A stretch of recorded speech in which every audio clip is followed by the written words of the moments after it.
समूह निर्माण, ग्रुप बनाने हैं। किस आधार पर बनाने हैं? आयु वर्ग के आधार पर बनाने हैं, आयु वर्ग अनुसार बनाने हैं। और आयु वर्ग अनुसार इसने कहा है सब अभिसूचक क्या होते हैं, यही तो प्रश्न है। जिसको इसकी अंग्रेजी आती है वो इसको सॉल्व कर देगा कि साहब अभिसूचक किसे कहते हैं। बस प्रश्न इतना ही पूछता है। बहुत बढ़िया पुष्पा, बहुत शानदार उत्तर दिया। अब देखो इसको हिंदी में यदि हम ट्रांसलेट कर लेंगे ना तो इस प्रश्न का सीधा सीधा सा उत्तर आ जाएगा। इधर देखना, वो कह रहा है क्लासिफिकेशन। क्लासिफिकेशन का मतलब क्या होता है? क्लासिफिकेशन का मतलब होता है वर्गीकरण। ध्यान दीजिएगा, तो वर्गीकरण होता है। बस इतना सा यदि इस प्रश्न के उत्तर आपको करना है, हिंदी और इंग्लिश का आपको करना है, इतना सा आपको याद आना चाहिए। ये कह रहा है एलिजिबिलिटी। एलिजिबिलिटी, एलिजिबिलिटी को कहते हैं अभियोग्यता। क्या कहते हैं? अभियोग्यता। और इसे ही योग्यता के नाम से भी कह दिया जाता है, अभियोग्यता। और बेसिक तौर पर तीसरा क्या था? इंडेक्स। देखो अब इसका उत्तर निकल के आ जाएगा। इंडेक्स को क्या कहते हैं? इंडेक्स को कहते हैं अनुक्रमणिका। और इसे ही दूसरे नाम से जानते हैं अभिसूचक। किस नाम से? अभिसूचक। इसे ही अनुक्रमणिका कहते हैं और इसे ही अभिसूचक के नाम से जानते हैं। और एज ग्रुप की बात कर रहा है तो एज ग्रुप ये कह रहा है सब आयु वर्ग, आयु समूह, आयु समूह। तो देखो बेसिक तौर पर अब आपके सामने इसका उत्तर तो आ गया होगा। बेसिक तौर पर आप समझ लीजिएगा। तो समूह निर्माण हेतु आयु वर्ग अनुसार अभिसूचक का मतलब होता है इंडेक्स।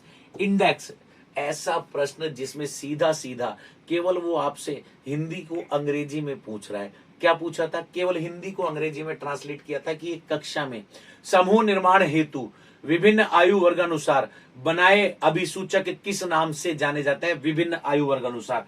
अब मान लीजिए कैसे बनाना है। एक कक्षा के अंदर 60 विद्यार्थी हैं और 60 विद्यार्थी हैं, तो इन 60 विद्यार्थियों को हमको किस आधार पर अलग करना है? हमको अलग करना है 0 से 5, 5 से 10, 15 से, चलो ऐसे छोटा कर लेता हूं, इसको कर लेते हैं 0 से 10, 10 से 15, 15 से 20 और 20 से 25। एक कक्षा में कितने विद्यार्थी किस आयु ग्रुप के हैं? तो मान लीजिए 5 विद्यार्थी हैं किसके? 10 वर्ष के।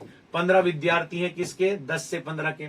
और 30 विद्यार्थी हैं किसके? आपके 15 से 20 एज ग्रुप के। और बेसिक तौर पर 10 विद्यार्थी हैं किसके? 20 से 25 एज ग्रुप के। तो यह कहलाता है इंडेक्स। क्या कहलाता है? इंडेक्स कहलाता है। ध्यान दीजिएगा, इसे इंडेक्स कहते हैं हम लोग। बेसिक तौर पर इसे इंडेक्स के नाम से जाना जाता है और इसे ही हिंदी में क्या कह देते हैं? अभिसूचक। अब ये अभिसूचक बहुत सारे हो सकते हैं। ध्यान दीजिएगा, एक मैक्लॉय क्लासिफिकेशन इंडेक्स का आप लोगों ने नाम सुना होगा। मैक्लॉय क्लासिफिकेशन इंडेक्स, मैक्लॉय क्लासिफिकेशन इंडेक्स का आपने नाम सुना होगा। इसने आयु, उम्र, ऊंचाई इनको आधार बनाया और इस आधार पर जब टेबल बनाई तो ये टेबल ही किस नाम से जानी गई? That is called index. और ऐसा प्रश्न जो सीधा सीधा ये पूछता हो कि साहब हिंदी और अंग्रेजी का ट्रांसलेशन क्या है, तो अभिसूचक का ट्रांसलेशन क्या निकल कर आया? इंडेक्स। सीधा सीधा प्रश्न था। इस सीधे प्रश्न में केवल आपको इतना सा ज्ञान करना था, हिंदी और अंग्रेजी का ज्ञान। जिस विद्यार्थी को हिंदी अंग्रेजी का ज्ञान आ गया वह ऐसे प्रश्नों को सॉल्व कर देगा। याद कीजिएगा, बेसिक तौर पर आरपीएससी 2000 अभी जो पिछली भर्ती परीक्षा हुई है, आरपीएससी 2013 भर्ती परीक्षा में सीधा सीधा उसने पूछा था निम्न में से एनाटॉमी का शाब्दिक अर्थ क्या है? निम्न में से फिजियोलॉजी का शाब्दिक अर्थ क्या है? और केवल इसने यही तो पूछा था। बताइए, उत्तर दीजिए जो मेरे विद्यार्थी मेरे साथ जुड़े हुए हैं।